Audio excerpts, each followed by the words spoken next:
This is Sports Overtime.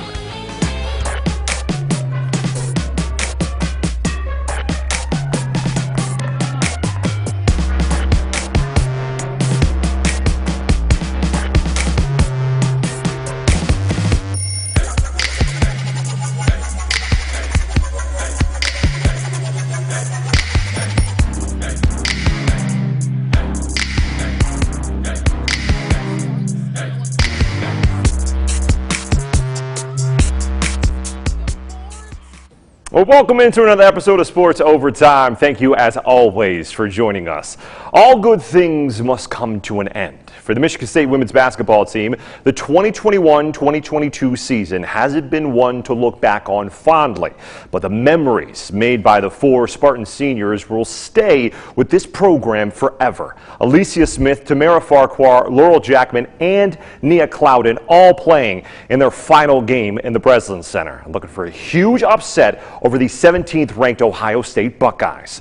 Let's get you inside the building and straight to the action. Ohio State controlled the tip and most of this game, thanks to shots like this from Taylor Mikesell, dropping 3 of her team-high 17 points.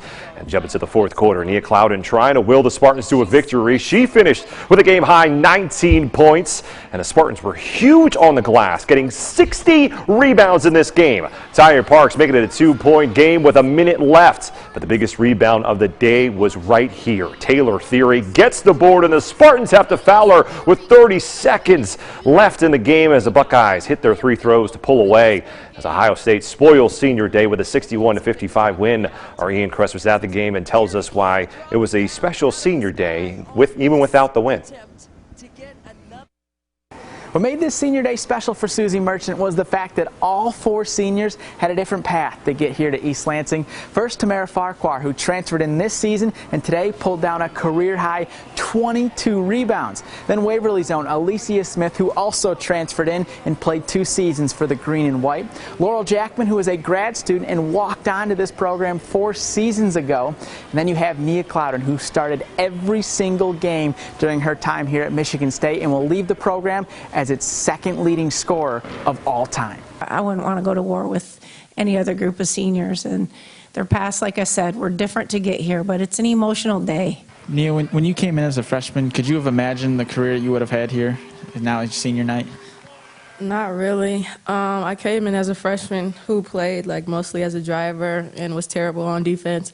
So I think I've came a long way since there. Nia is a beast. We joke and we call her the GOAT, but genuinely she is the GOAT.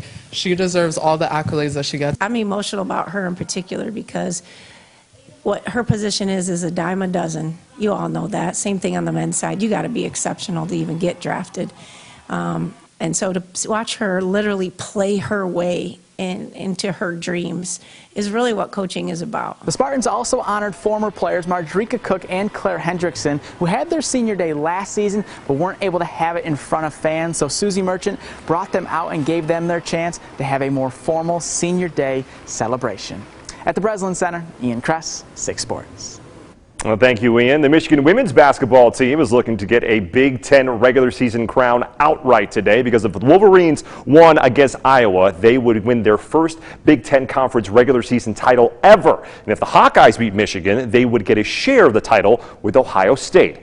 The Iowa women's basketball team sold out Carver Hawkeye Arena for the first time since 1988, 15,000 strong. Got to see a good one. The Wolverines got out to a quick lead, but Caitlin Clark from Iowa was looking for some payback after losing to Michigan at the beginning of the month. Clark was on fire from deep. The very next possession from the other side, she can't miss. Clark not only had 11 assists, but scored 38 points. Naz Hillman was trying to answer back, and that rebound makes her the first Michigan male or female basketball player with 2,000 points and 1,000 rebounds in her career.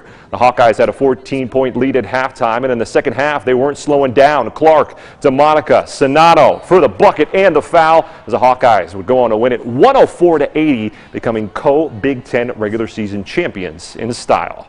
The Michigan men's basketball team was also in action this afternoon. Wolverines hosting the 15th ranked Illinois and looking to copy what Michigan State did in order to get a Big conference upset like they did yesterday afternoon. Now, this game was seen right here on WLNS. Phil Martelli filling in for the suspended Juwan Howard. Illinois' guards were huge in this game as Alfonso Plummer sinks one of his 6 threes. The Illini led by as many as 15 points, but in the final minutes, the Wolverines fought back.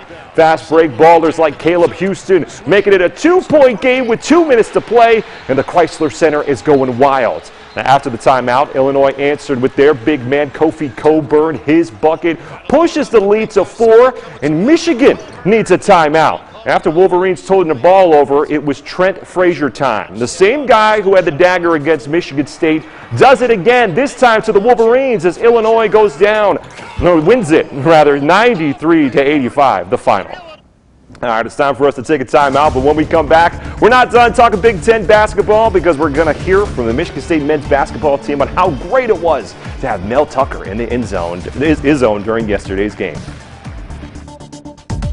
This is 6 News Now, here for you 24 hours a day, online at WLNS.com.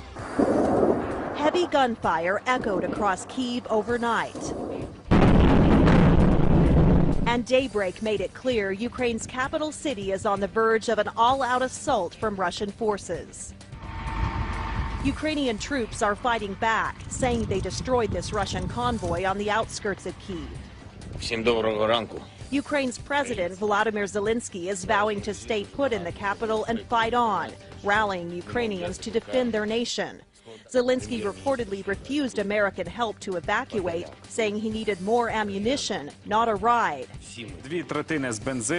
Ukrainian TV is even airing instructional videos, showing people how to make Molotov cocktails to launch at the enemy. The conflict has entered its 3rd day since Russian President Vladimir Putin unleashed an invasion that has killed more than 100 people and forced more than 100,000 to flee Ukraine. The U.S. and European allies sanctioned Putin himself, as well as his foreign minister and members of his national security team. The Pentagon says Russian troops are not advancing as fast as anticipated. We see clear indications that the Ukrainian armed forces are fighting back and bravely defending their country. As the battle rages, thousands are taking shelter underground, many in subways, not knowing what they'll find when they come back out. Tina Krause, CBS News. Introducing our new redesigned 6 News mobile app. Our new app features a sleek, modern design, an easy-to-navigate home screen with quick access to local news content, and a localized weather forecast. Subscribing to notifications is easier, and with one tap, you have access to recent push notifications. There are more ways to watch and find video, and a red light alert badge notifies you when we're streaming. Download or update our new local news app today. 6 News, here for you. I'm Siobhan Klipfer, and if you're looking for a different kind of lunch break, check out the Daily Digital Debrief every weekday here for you at 12:30 on WLNS.com and on the 6 News app.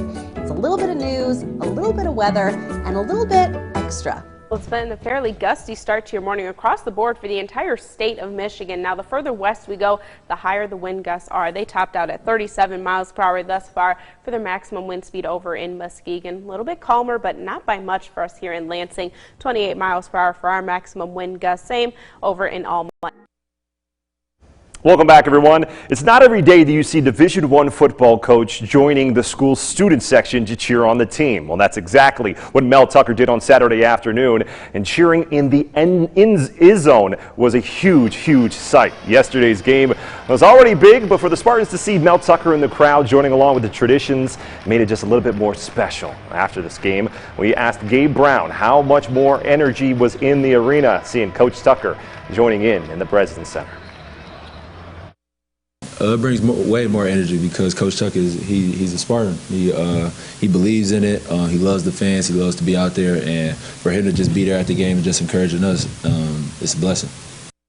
Well, the Michigan State baseball team started a 2-game series down in Abilene, Texas this afternoon. Full disclosure, my last station was in Abilene, and I covered Abilene Christian for the year that I was down there. Well, my old friends at the old station were able to hook us up with the highlights. So let's get you down to Crusher Scott Field. Both teams excited for Game 1 after being pushed back 2 days due to freezing weather in Texas. The Wildcats got off to an early lead, but Jack Frank using his big bat to send this one to the wall. Mitch Jebb gets on his high horse and makes it all the way around ground home from first to make it a 2-1 game in the top of the fourth inning. The Spartan pitchers got some good strikeouts, but ACU had a day at the plate, winning the first game 10-1, and then the second game of the doubleheader 12-1. So Coach Jake Boss, did you guys just take ACU too lightly?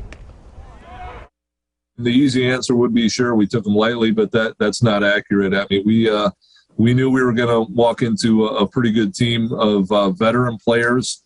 They got a lot of guys back from last year's ball club. That was a pretty good team, and they were better than we were today. That's all the time we have for tonight's show. Good night, everyone.